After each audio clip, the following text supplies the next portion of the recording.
Mr. Daniel Rako, welcome to the program. Thank you for having me here. Recently, we saw the collapse of the Syrian regime, which was led by the dictator and the war criminal Bašara al Asada. Now we see that there are a new power in Syria that throw him away. What could you tell us about those people who are right now ruling Syria? Who are they? Basically, we see that some of them are connected with radical Islam terrorist groups. Some others are supported by the Turkey. Who are they? Who are we dealing with? So I must admit that I'm an expert Russia in the Middle East. So I know them in as much as I study Russia. But how did this power appeared in Idlib? How did they got strengthened? When Russia was facilitating ceasefires in different regions of Syria that they've transferred to the rule of Bašara al Asad, one of the terms of agreement many times was that the rebels will go to Idlib for exile. So it happened that all the rebels in different areas were concentrated in Idlib, and these were the most experienced people and who succeeded to survive years of the war. And then, like happens, for instance, in prisons, the people that they study from each other, they consolidate, and they throughout the years when they were in Idlib, they increased their military experience and could organize.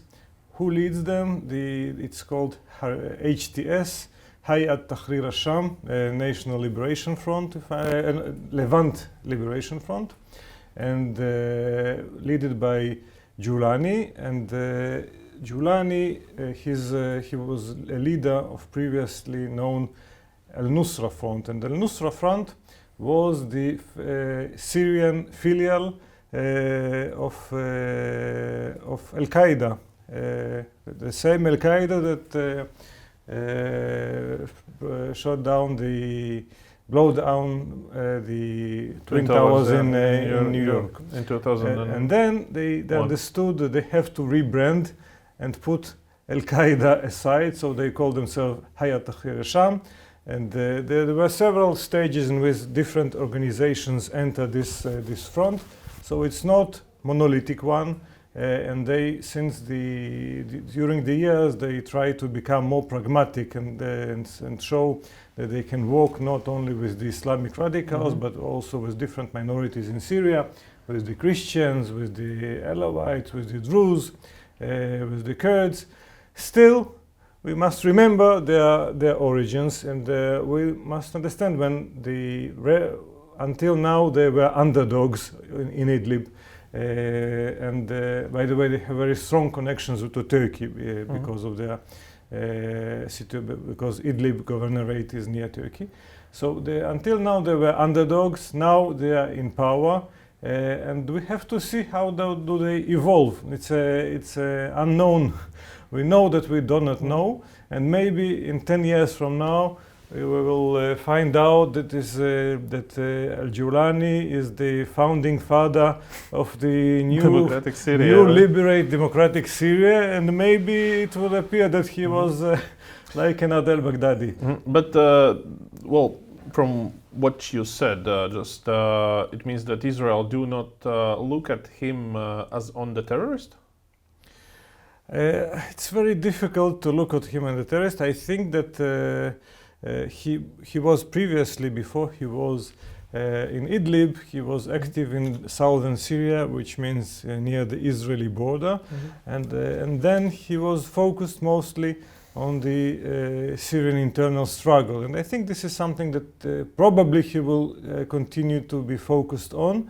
And Israel doesn't have list of terrorist organization. We consider Hamas, Al-Qaeda, ISIS, Islamic Jihad, Hezbollah as terrorists, but we don't have this list, so I don't think that we have HTS on our terrorist list. It's militant Islamists. We look at them. We will have to study and to understand what's going on. And some people think that, okay, this is the end of the Syrian civil war, which is very far from the truth, because they still didn't consolidate their power. The Kurds are still struggling against the Syrian Kurds, taking over some areas lived by Assad, and they, on the other side, in the north of the country, they fight pro-Turkish militias that try to take over Kurdish-held city of Manbij. And now we see all the time pictures of de-Assadization, de-Baathification. There are rumors that some people from the Assad army might join ISIS, and there is a dormant ISIS cells in Syria. So it is still far from being quiet, and we'll have to see how does it situation evolve. On your opinion, could there evolve such a scenario that we previously saw in Libyan case? I mean, when they thrown down the Colonel Gaddafi, the former dictator of the Libya, and then all the country was I don't know, thrown in the house, and everyone was fighting to everyone. So I think that the day before the HTS began its attack, Syria was more violent than Libya in any given moment of Libya, because Libya is smaller, and their conflict was not as deadly as the Syrian one was, and we're now in an escalation since then. Mm-hmm. So I think that the situation is pretty much, it is similar in general, that I'm not sure that we are going to see a strong central government soon. You see the Kurds consolidating some territories, the Turk-oriented militias take some territories. Israel in the last 24 hours have taken over Mount Hermon and several territories nearby the Golan Heights. So I think that we will see still some fighting, at least in the weeks and months. And the question is whether there would be a possibility for some political process to evolve to stabilize the situation. In any case, I think that the way for more stable Syria goes through toppling Assad regime. So it was important. I'm not sure that we are that the most bloody stage of this war is behind us. Mm-hmm. Why Israel deployed its troops, as you mentioned, on the Mount Hermon? So Syria was for many years one of our main security threats. It was considered less acute in the last 15 years after the Arab Spring began, and the Syrian army has depleted some of its forces during the civil war. But the Syrian soil was used by Iran and Hezbollah to act against Israel, and also in the last several years, Syrian army did strengthen its capabilities. So they strengthened their capabilities, which threaten Israel, but were not useful enough against the rebels, probably. Mm-hmm. So now then there is no single address, no single central government. Israel have to take care of itself, and as the different actors act to secure their interests, Israel also did so. So Prime Minister Netanyahu announced that it is an interim step. After the Yom Kippur War, Judgment Day War in 1973, in 1974 there was a ceasefire agreement, according to which alongside the Golan Heights there was a UN force, United Nations, UNDOF.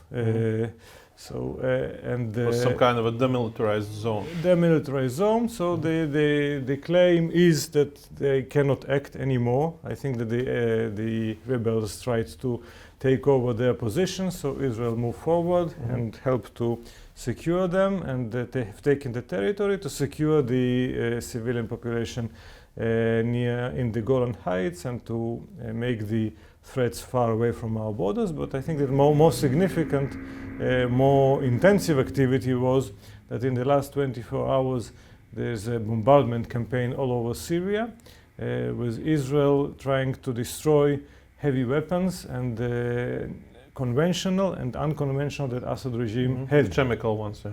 And they had chemical program, biological program, they had a nuclear program. We in 2007, Israel have bombed a Syrian nuclear reactor, so possibly they have also some equipment there.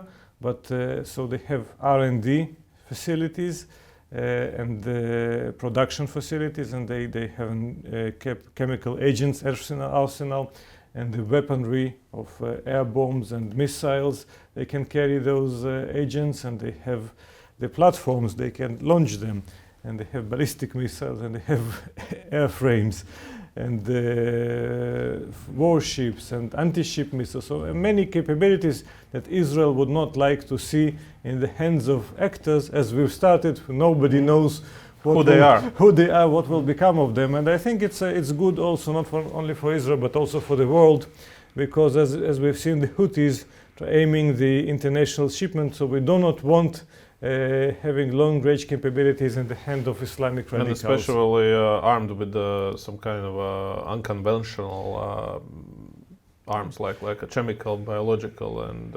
I completely agree. So I think it was done rather carefully. I didn't hear civilian victims until now. It's in Syria, most of these capabilities are separated from the civilian population. So I think it makes Israel more secure. I hope it will make the world also more secure. But we are in a very dynamic situation. After the collapse of the Iraqi regime, which also had, like in Syria, a Al-Ba'ath party, so there was a process of de-Ba'athification. The people were jubilant, as after Gaddafi toppling, that dictator is down, and the suppressive regime is down, but something even worse appeared in Iraq. I hope it doesn't happen in Syria. Let's hope it will be, like you said. But if we see on the Syria, there are two big, I would say, losers. One, of course, is the Russia, the real supporter of the, let's say, Assad's regime, and the other one is Iran. In your opinion, what Russia just lose in Syria? I mean, basically in the media, everyone is talking just about these two, one air base and one naval base in the Mediterranean. But did the Russia, with the collapse of his power, lost something else there? I mean, some kind of a international influence, the influence on the Middle East and Africa. So I think that the Russians were surprised, like everybody else, and like they were surprised in Kursk, like they were surprised by the Ukrainian resistance, and I think that the Iranians and the Assad regime were also surprised. So when the Russians understood that the situation is dire, they have to prioritize their interests. They understood that they cannot save the regime. They understood it in a matter of several days. And the most important asset for them in Syria was these two bases. They had many other places around Syria where their military were stationed for some temporarily, some indefinitely, but the two bases are most important, the Tartus naval base and Khmeimim Air Force base. They are that important that there is an intergovernmental agreement between Russian Federation and the Syrian Arab Republic, former Syrian Arab Republic, about the lease of these bases for 49 years, and there is a paragraph of possible extension for another 25 years. So the Russians came to Syria to stay for decades, and according to this agreement, these bases are ex-territorial.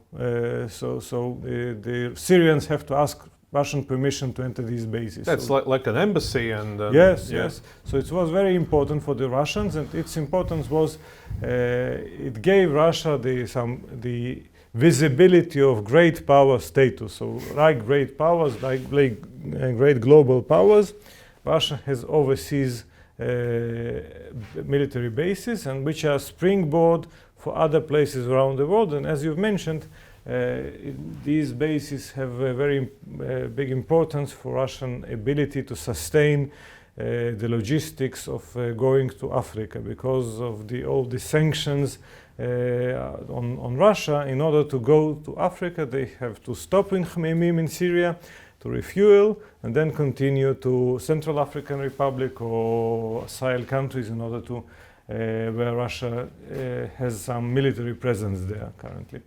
So in Russian narrative, when Putin two weeks before now was speaking about the history of Russia under his rule, Syria is a successful story. So yes, so it's one of the main successes. Russia was being pressured by Obama administration and being named an fueling station with nukes and a regional power, and then Putin have ordered the Russian air and space forces, and in a matter of months they've deployed to Syria and saved the regime and increased the territories under its control.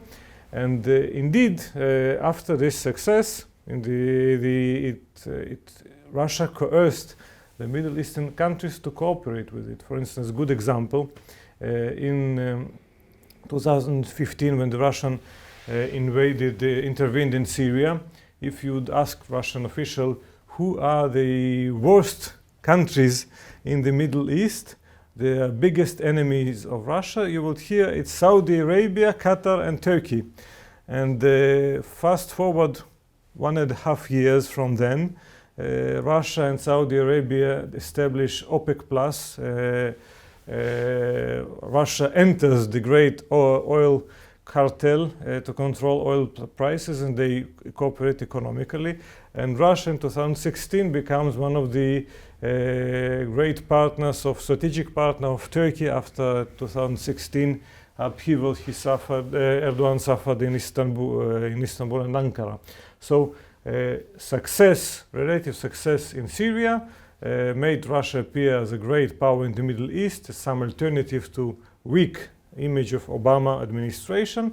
And since then it goes up and down, and for sure Ukrainian failure by Russia weakened Russian position, but still it was capable to keep this image of great power in the Middle East. Russia was projecting itself like a great power in the Middle East, involving in the Syria war. Now, we see that it has to withdraw its troops and equipment out of the Syria. So, did they suffered more a military or more political? I don't know, some kind of a defeat in the Syria. I think it's a heavy blow for Russian prestige in the Middle East and the global prestige, as I've mentioned. So if it was a very positive episode in Russian narrative about Putin's Russia, and they say that they saved Assad regime and they succeed and they come to help to the friendly regimes, and they can secure and they can use their military power effectively. Now it proves that they cannot secure, they didn't succeed to build something stable in Syria, but it was only facade. And I think that militarily, people who deal in depth with Syria, they understand that it was that Russians could not sustain the regime. The regime was sustained by a coalition by the Assad's army with help of Iran, Hezbollah, and Russian Air Force. Mm-hmm.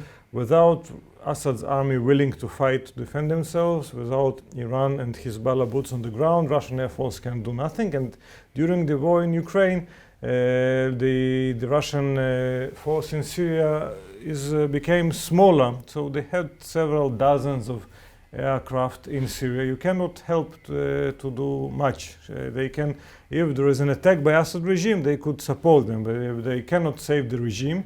So militarily, it's not a surprise. But from the political point of view, it's a heavy blow for Russian prestige and Russian power image. Nevertheless, I don't think it's the end of Russia in the Middle East and random Russia in the world. Russians understand that their fate as a great power, their pretension to be a great power, will be decided in Ukraine. The end of the war in Ukraine would, how does it end, would show what Russian relative power is. In the Middle East, they succeed since 2015 to build bilateral relations with each country, which has both interest and Russian coercion.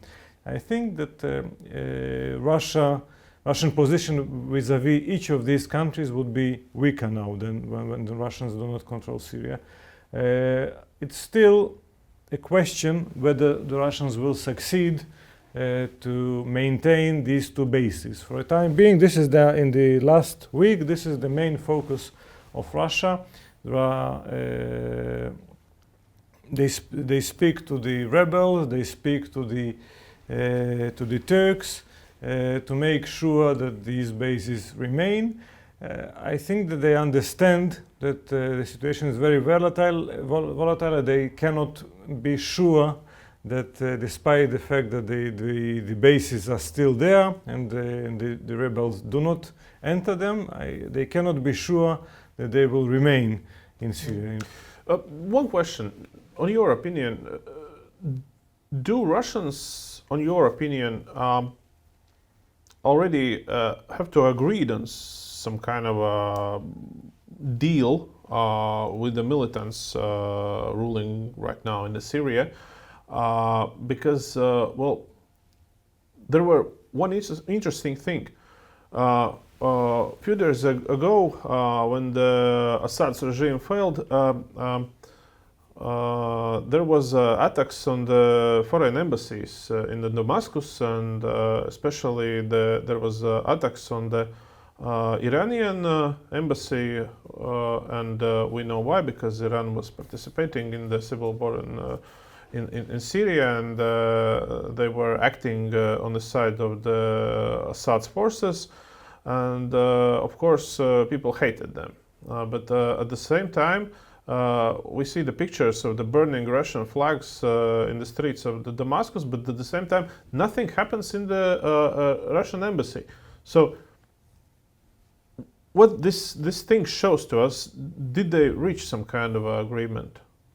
So I think that it shows that what we were speaking a little bit earlier, that Russia is capable, Russia was wise not to side only with the Iranians in the Middle East, but have a dialogue with different factions. So they succeeded to build a significant relationship with Turkey, with Saudi Arabia, with Qatar, with UAE, and now that Iran and Syrian regime has failed, Russia had some options. I'm not sure yet that these options will be enough to secure Russian military presence in Syria.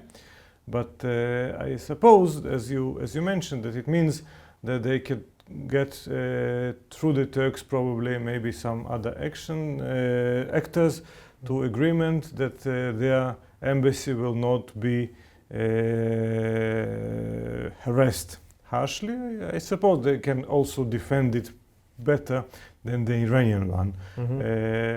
They also, by the way, when the Americans left Afghanistan, the Russian embassy in Kabul was also there, and it was safeguarded. So I think that Russians being able to work with the Kurds, to work with different Christians, maybe they did have an arrangement. It doesn't mean that they will remain for good in Syria, because previously the pretext was that we are in Syria in order to secure the regime, to keep peace and fight the terrorists. Mm-hmm. Currently, I suppose that the terrorists are still somewhere in Syria, but I'm not sure that the HTS regime, if it is there, would be willing to have Russians there for good. And also the Turks, it's not very comfortable for them. Still, if the Russians succeed to maintain these two bases, it is an issue for the EU, for NATO, for consideration, because if they have these two bases,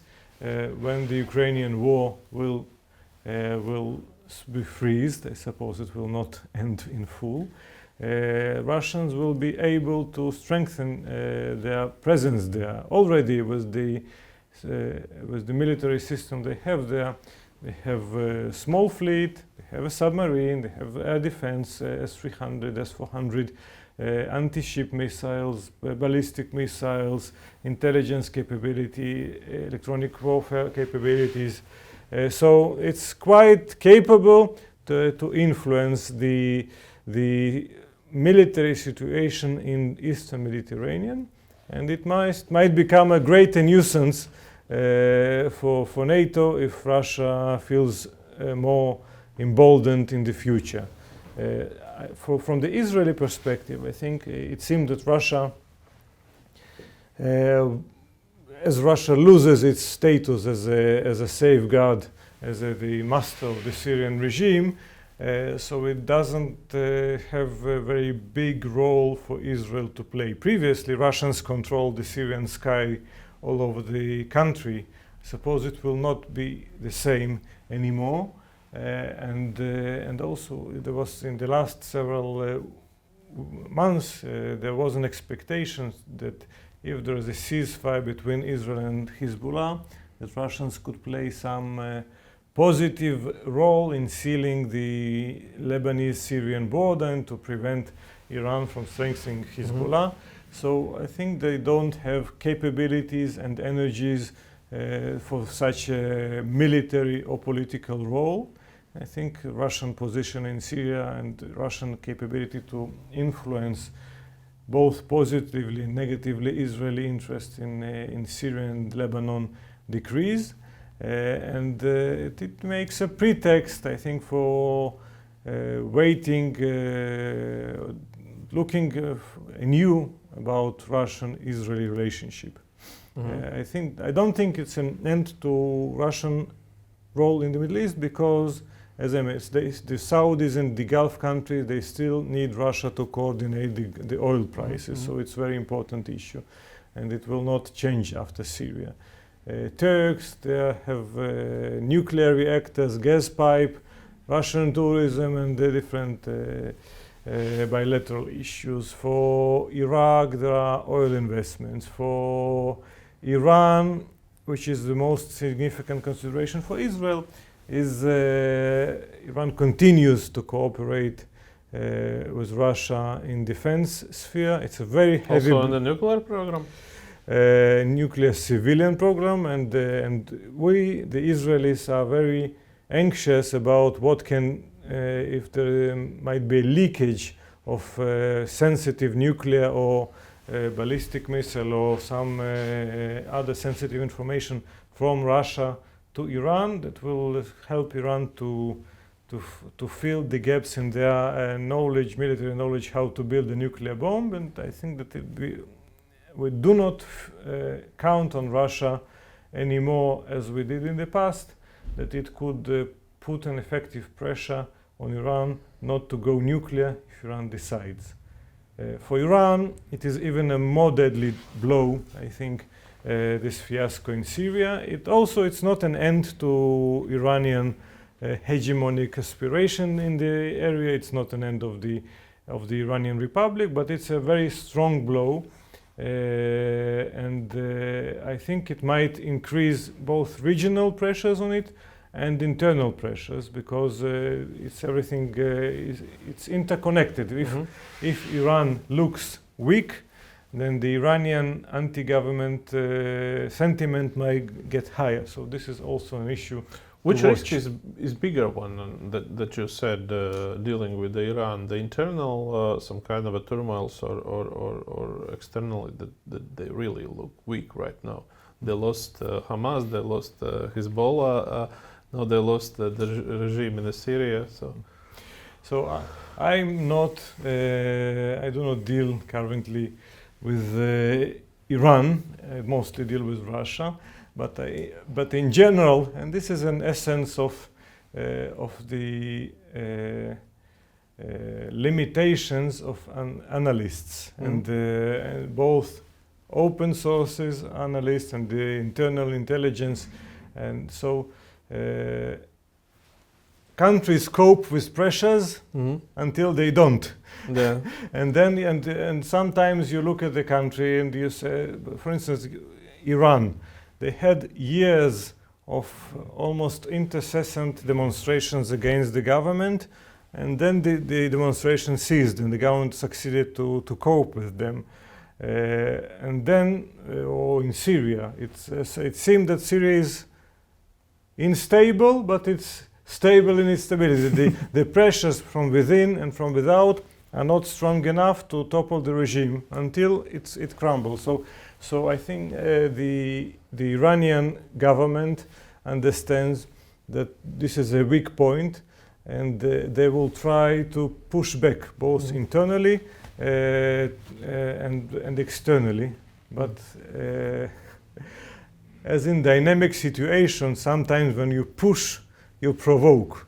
So we'll have to see. So it might happen that it also is a beginning of an end of Ayatollah's regime, but it may be that it's a significant blow to the prestige, but the country the regime will succeed to overcome it. If we, let's say, let's put some kind of a bridge between what we are talking. Why Moscow gave the, let's say, the shelter and like a refugee status to Assad and his family?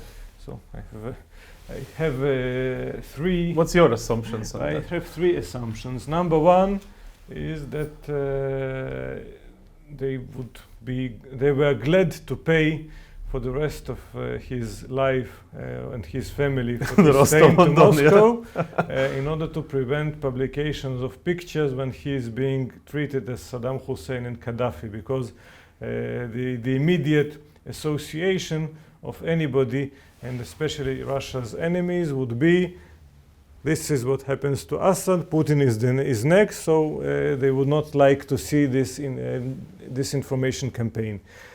Second, I think that's a message to different regimes that Russia supports all over the world. So even if Russia cannot save the regime, sometimes, as it failed with Russia, at least the family and the leader of this regime, the dictator, can find a safe haven in Moscow and be safe there. And he can prepare his retirement, put their money, as Assad family did, and have a good life in Moscow, even if the regime collapses. And I think for these regimes, for instance, the African ones, who have an upheaval from time to time, it's a good thing to know that they have this insurance. And the last one, but not the least, like Yanukovych, president of Ukraine, it's very good to have. It seems that they will be the neighbors in the Rostov-on-Don. Yeah, Yanukovych and the Medvedchuk. So it's very good thing to have officially elected president in your closet to take him out if there is a need in some eventuality. If we speak about Israeli and Russian relations, your colleague, Mr. Tsitrenovich, when he was giving an interview for us, he said that basically the Russia is the part of the axis of the evil, who is trying to destabilize the situation not only in the Europe but also in the Middle East, and especially in Israel as well. And Russia is not directly but quite involved in the attacks on Israel that we saw last year in October. Right now, how could you characterize the influence of the Russia on the politics of the Israel, and I remember that after the attacks of the October of the 7th, what we saw from here was that there was, let's say, lot of cyber attacks on Israel from the Russian hacker groups, and also some disinformation campaign and some kind of psychological influence operations that were run by the Russians. So how big threat for Israel is Russia, and do this assumption that the Russia is a potential threat, or at least the supporter of the some kind of groups that wants Israel to be off the map. Well, I mean,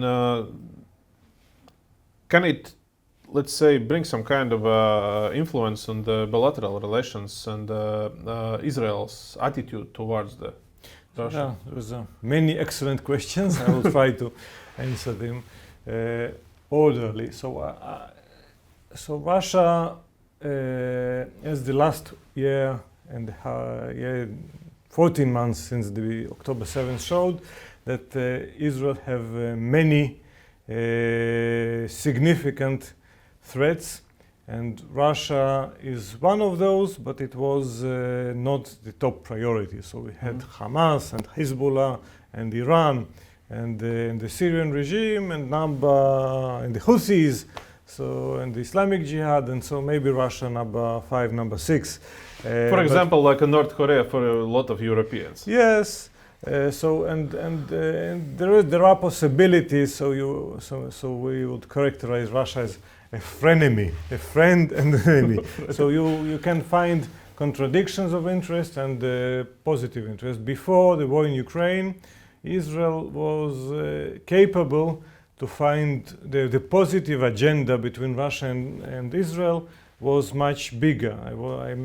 My previous job in Institute of National Security Studies in Tel Aviv, my final project there was a collection of edited volume of articles about 30 years of Russian-Israeli relations, which were marked in 2021. And it seemed that in every field, in political, in security, in economic, in tourism, in culture, we have this we are at the highest level since the fall of Soviet Union.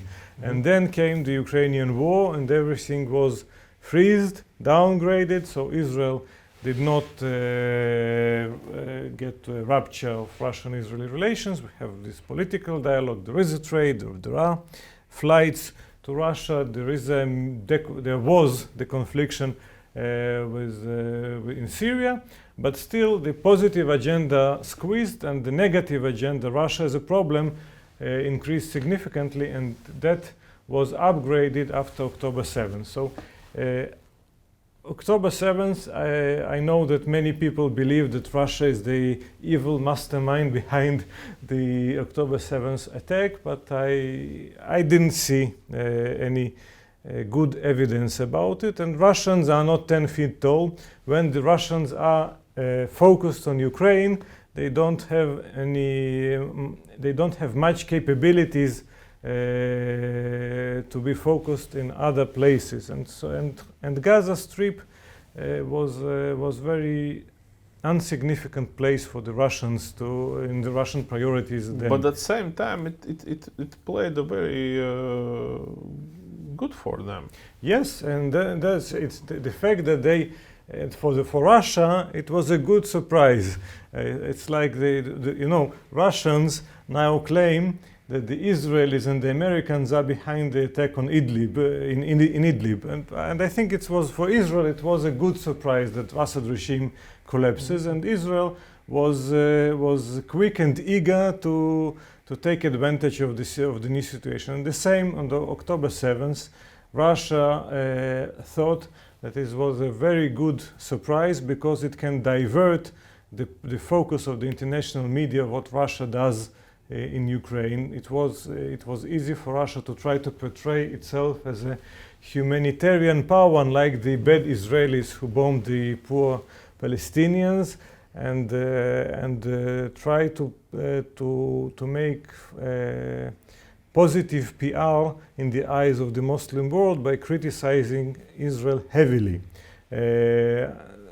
Quite soon they understood, so Israel suddenly, from the position when it felt that it was quite neutral about Russian invasion of Ukraine, Israel did vote against it in the United Nations. Our several ministers were voicing criticism on Russia, but prime ministers were not as critical about Russia on the invasion of Ukraine, and Israel did not sell offensive weapons to Ukraine, and suddenly Israel was feeling that Russia is betraying it, with siding with the Palestinians, not calling the attack as a terrorist attack. So it brought Israeli public to very anti-Russian stances, and it also brought forward that Russia is more of a problem for Israel than is a solution. And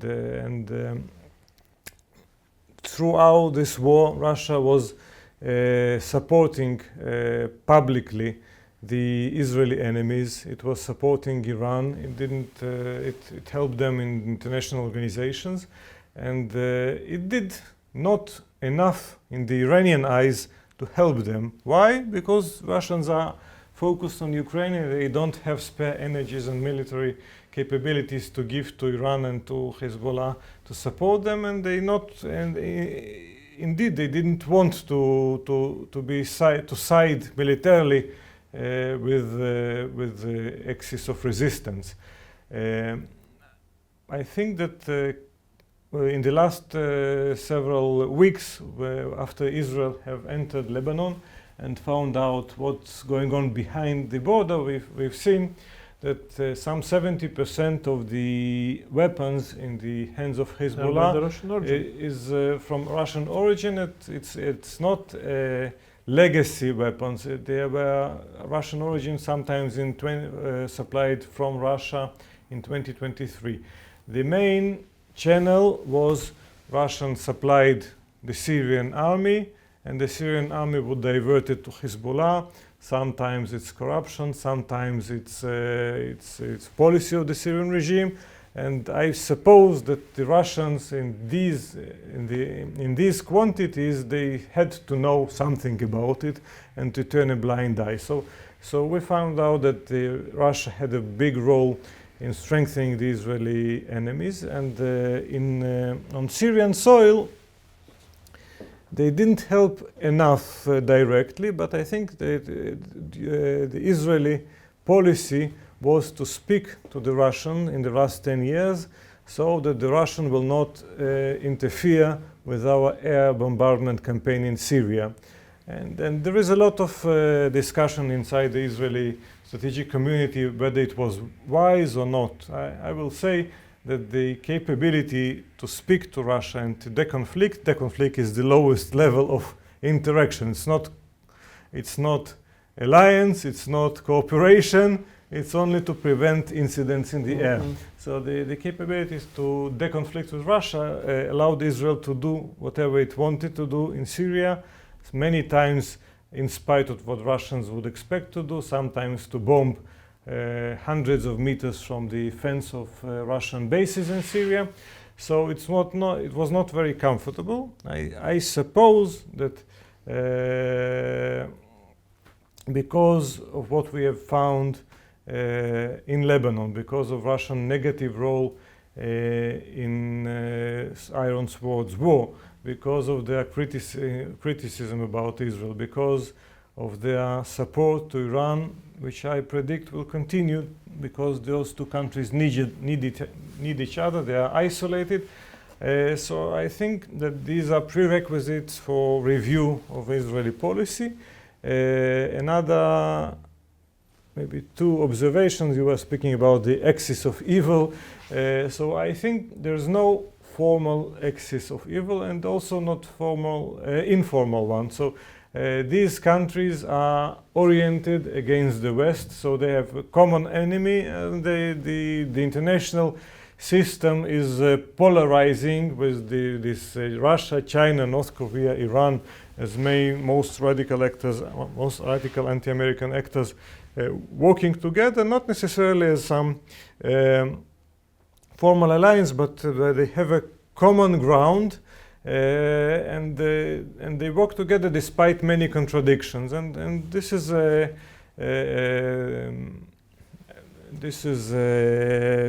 so many times the contradiction prevent maximization of the potential of them to work together. So I don't see it as an axis, because axis is something like mechanical, strong, rigid. It is much more flexible, but I think that the general trends in the international politics is that they have to work together. And the last issue is of my personal interest. So Russians started in 2023 an overt information campaign in social media inside Israel, some of it in Hebrew, which for European countries it's no news. We are used to been there, done that, but in Israel it was unprecedented. So the Russians have different channels of backstage influence on and the diplomatical pressure and the military threats and economic pressures, but we didn't have this overt social media campaign. And I asked myself in 2023, beginning of this year, why did it start? And my conclusion is that they needed another tool to pressure Israel, because they understood that the official channels of communication with Israel during the Ukraine war, especially during the term of Yair Lapid as prime minister, they were not sure that Israel is going to continue to be their partner, as they call a friendly state. So they needed another pressure instrument. And also we found there was a document leaked at the end of 2023 and about the internal document of social design agency, the contractor, which was contracted by the Kremlin, by the Russian presidential administration to wage information campaign in several countries. The campaign is called Doppelganger, and it started in Germany, France, Ukraine, and Israel was the fourth country. And there was a document of internal planning. I suppose it was a document handed to Deputy Head of Presidential Administration Sergei Kirienko, former Russian Prime Minister, with a proposal to make a campaign in Israel. So they analyzed the internal situation in Israel and what are the possible goals of this campaign. And I remind you that at the beginning of 2023 there was a new Netanyahu government, and which decided that it wants to promote controversial judicial reform, and there were months of demonstration inside Israel. And for the Russian state of mind, they said, okay, demonstration means Euromaidan, Israel is like Ukraine, Russia should support the good guys, the Israeli conservative, as against the bad guys who are the lefties, who work with the Biden administration, and we should support them, and if we support them and they get emboldened, so Israel will be more Russia friendly, and we will succeed to prevent arms sales to Ukraine, and will succeed to influence the American jury through Israel in presidential campaign. And so we had this very cynical information campaign. It was not very professional, I think. It means that the Russians started to work on the Israeli soil in this medium. I think it's bad news because it means that they will not end it. If they open this channel, they will not end it. And despite the fact that they failed for a time being in this special campaign, I think that in general they have many channels of influence in Israel, official, unofficial, clandestine, And I think it's bad news for Israel, especially if Israel will go to elections. I mean, we see in Romania that something which is very low profile might spike and influence the major political processes, and I think this is an issue to tackle with. And if that's actually what we are afraid in here in Latvia could happen. Let's say in the next parliamentary elections, but at the same time, we face that these things. I mean, with the influential operations and with the informational operations, it got really ugly during the October last year, and there are also some facts that those anti-Semitic tensions in the Europe actually they were fueled here inside in Europe by the Russians and by the Russian, let's say, special services. I completely agree. So we've seen suddenly all of the Russian disinformation machine, propaganda machine, in a matter of days being aimed at Russia. And my feeling as somebody who follow Russia for several years was that in Russian media, you know, that the Russian state media get talking points from the Kremlin, what should be talked about and what should be not talked about. And what kind of narratives have been spread. Yeah, so my feeling was in the past that Israel is a friendly country. Do not criticize Israel. For instance, if you follow Maria Zakharova, which is very delicate person, as you know, so she would not speak, so she was not criticize Israel. And suddenly, after October 7th, all of this ugly language that Russian foreign ministry can talk about is there. And this doppelganger disinformation campaign and other Russian state propaganda disinformation campaigns, they influence the way Israel is being portrayed in the world. They try to make provocations which and instigate provocations and then blame the Europeans that that there is anti-Semitism and they do nothing. There were several bad incidents in Germany and in France. And also what we've seen in the last 3 years is that if in the past Russia and Israel have found a common ground in the issue of history. So for many Israelis, they were grateful for the Russians for the liberation of the concentration camps in the World War II. So for the heuristics, not very wise heuristics, but this is the way people think. So you take the general Israeli, you ask what you think about Russia and Ukraine, they say Russians are liberators of Jews and the Ukraine are collaborators, they annihilated the Jews. So some Israelis still think in these categories. But what happened in the last 3 years, that Ukraine, which has a Jew as its president, and in the beginning also had a Jew as in parallel, Jew as its prime minister, and I must say that many of the Ukrainian seniors, both in business and in politics, are also Jews.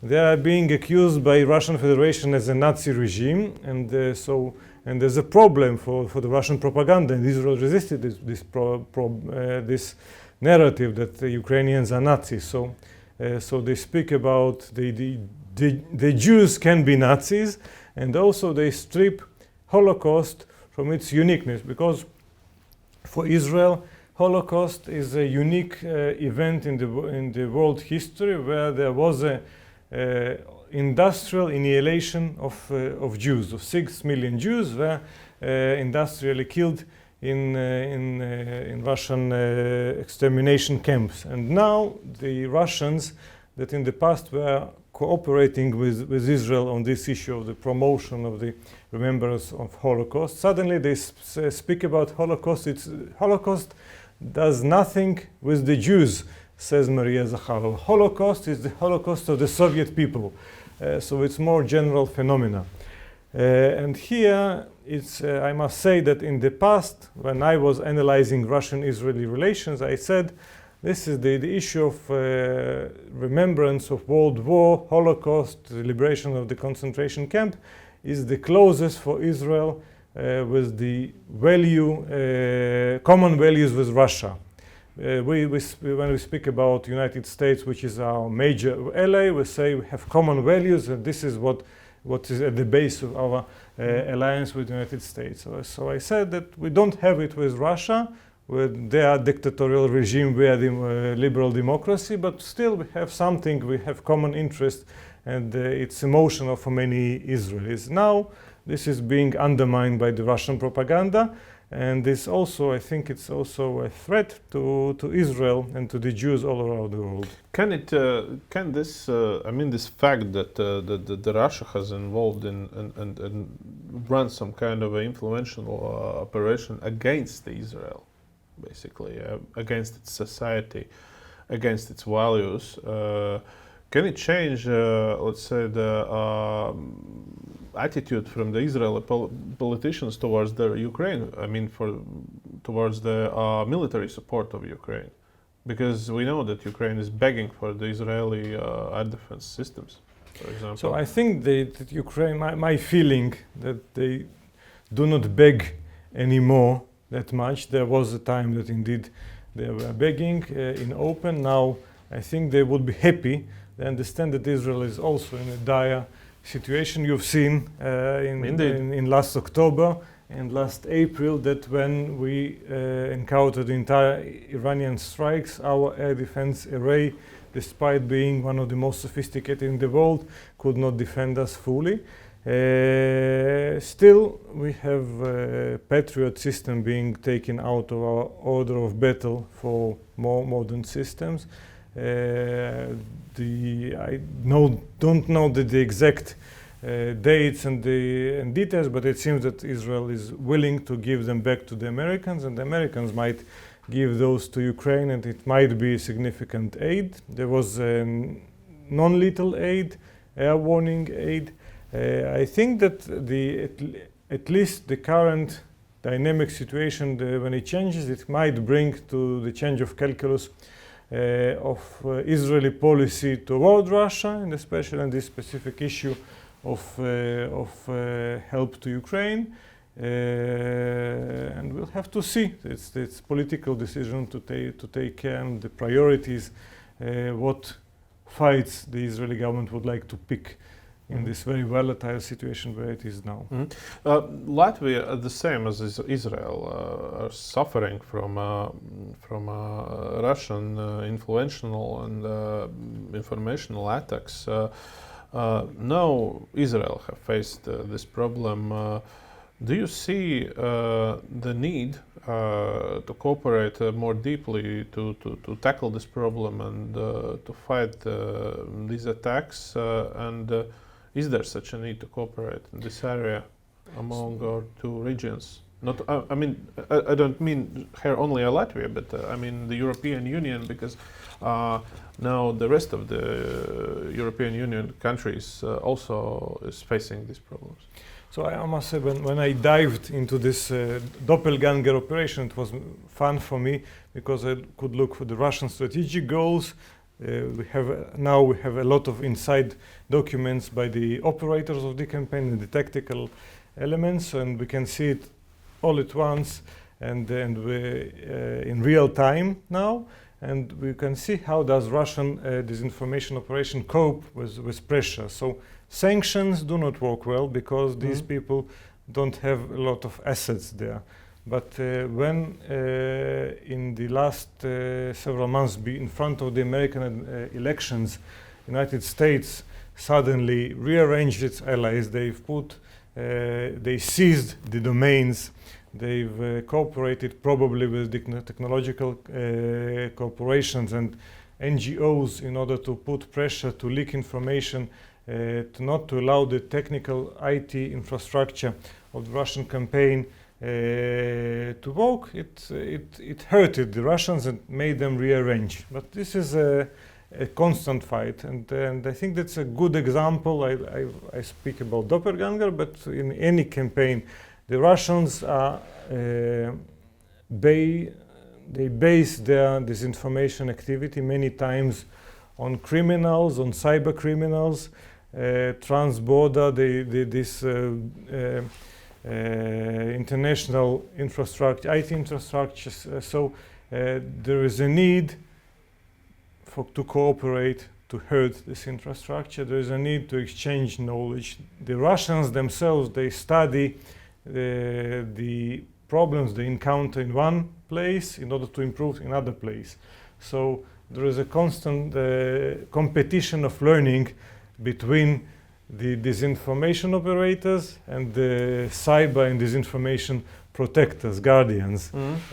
So I think there is a need to work together and to study the Russian threat and to cope in many fields. And I think that your country and our country, they have expertise and know-how how to counter different aspects of this hybrid warfare. And I think that there is a cooperation that can be strengthened. We have a lot to learn. Mr. Daniel Rako, thank you very much, sir, for your expertise. It was a pleasure to speak with you. Thank you very much. Thank you.